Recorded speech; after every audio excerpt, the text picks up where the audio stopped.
A Bear. He doesn't need fight cams because this is his second fight, and both fights have been taken on short notice, super short notice. This one about 4 days ago, his first fight about 48 hours, and he doesn't care about fight cams. He's ready to fight anytime. I don't know how official this fact is, but he's got to be our first Ethiopian fighter here in Fury. That's crazy. The hometown, home country, I should say. Really cool. Yeah, check this out. So he grew up in an orphanage in Ethiopia, and when he moved over here to start training with Richard Burmaster, you see him with the Oiler blue hat on, he told him this is a real thing. He said, I saw lions before I saw electricity. I would imagine he'll be pretty tough in this cage.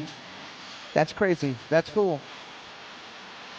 He did go to state twice. Michael, sorry to cut you off there, in wrestling.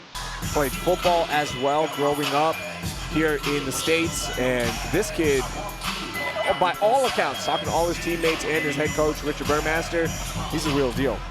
Yeah, I mean, we've heard this story a few times with Thimba Garimbo and Francis Ngannou and those guys, and what they had to do to actually get to America to fight, or to France, or to wherever they ended up. But same kind of story here. It's a great story.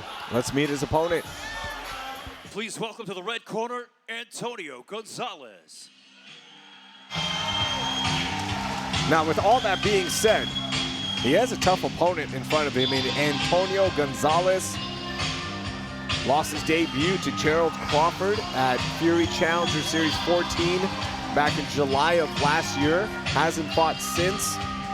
But there is a lot of excitement around Antonio Gonzalez, training at Metro Fight Club. And Caramelo, he's one of those guys that is one of the best training partners as well. Yeah, Antonio Gonzalez lost his debut by rear naked choke in round 2. But looks to bounce back here. Got a good fight camp. Another catchweight fight at 140, Alex. You talked about that a little bit earlier. This is going to be a good one. Two young guys that are very hungry. Height advantage going to Antonio, the younger of the fighters. Both fighters did make weight. And that reach advantage, huge, 10 inches on Antonio Gonzalez, looking to pick up his first win in his amateur career. Getting the final touch up there from Crew Bob.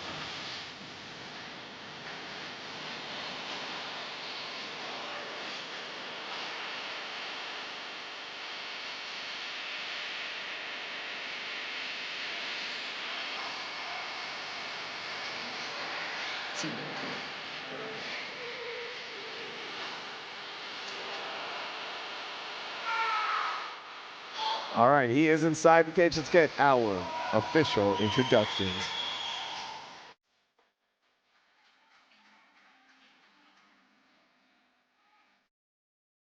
The following contest, brought to you by McMillan Law Firm, is scheduled for 3 rounds at a Fury Amateur Series catchweight of 140 pounds.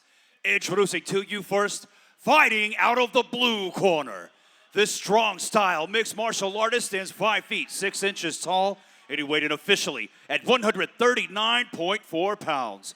Fighting out of Full Share, Texas, by way of Ethiopia, his amateur record stands at 1 victory, no defeats. Here is Bear Box! And introducing his opponent across the cage, fighting out of the red corner. This Metro Fight Club fighter representing ACS stands 5 feet 9 inches tall, and he weighed in at 139.4 pounds. Fighting out of Houston, Texas, by way of Norfolk, Virginia. Today, he seeks his first amateur victory. This is Antonio Caramelo Gonzalez. Your referee in charge of the action, Danielle Guevara. Here we go. Bear Box blue gloves. Antonio Gonzalez, red gloves, red trunks.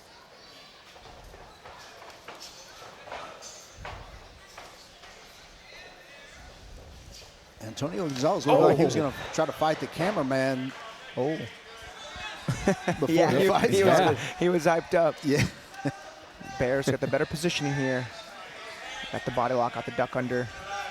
Has that wrestling background, does Bear. Oh, nice. Wow. Lifts him and dumps him, but gets Granby rolled. Oh, man. Caramello with a wild scramble. Great timing, great technique, tremendous athleticism. That was one of the cooler exchanges we've seen. That was awesome. More wrestling than jiu-jitsu. That was awesome. Yeah, and I do believe in the passing of Saul. Metro has, I have to find out. I'll ask the guys officially, but I know Cam Smotherman, Juan Gutierrez, Gonzalez now, they're all training with the ACS guys, with Drew Radicek at ACS. I believe they have effectively joined First Forces and merged, but I'll get the official answer on that, because I know on the screen it said representing Metro, which is a tried and true team here in Houston, but I do believe it has evolved with an alliance. Yeah, that's awesome to see. A lot of respect between those two gyms and clubs. You see Cam Smotherman is actually going to fight in China next weekend. I did my penance. I had to go fight in China once for the UFC. It was an experience. You got there 7 days before, right? Just, oh no, I did the regular, like 4 or 5, I think 5. Oh, wow. It was a long way away from home, man. Bear Box getting back up. To our feet we go. Ooh, nice inside kick. Oh, man. Bear looked like he tried to close the distance there and do a lateral throw. But yeah, he ended up mounted for the efforts. So, I tell my students, the lat drop, big shots here. Look at Gonzalez go. Oh, man, these are huge shots. And Yo Cabrera looking on, and this might be enough. There's no defense, and that is a finish for Antonio Gonzalez. Man, he fought tooth and nail for that, too. Those reversals on those takedown attempts were so much fun to watch. The timing, the explosivity, the technique, really cool. Yeah, Antonio was refusing to be on the bottom. He did not want to be under box. He did not want to get taken down. And if he did, you can see he had a plan for that. Yeah, the lat drop, I mean, if it works, great. But, man, if it fails, you end up mounted.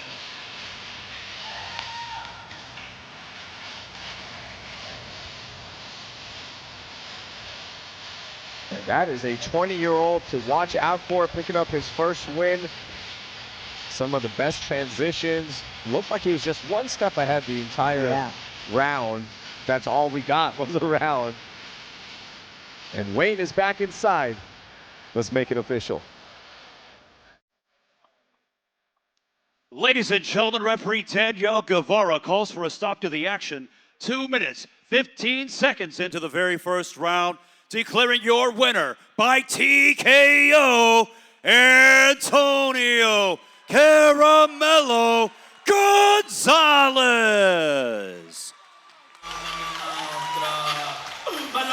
Congratulations to Antonio Gonzalez. How about that? 2 finishes in a row. That was worth the effort.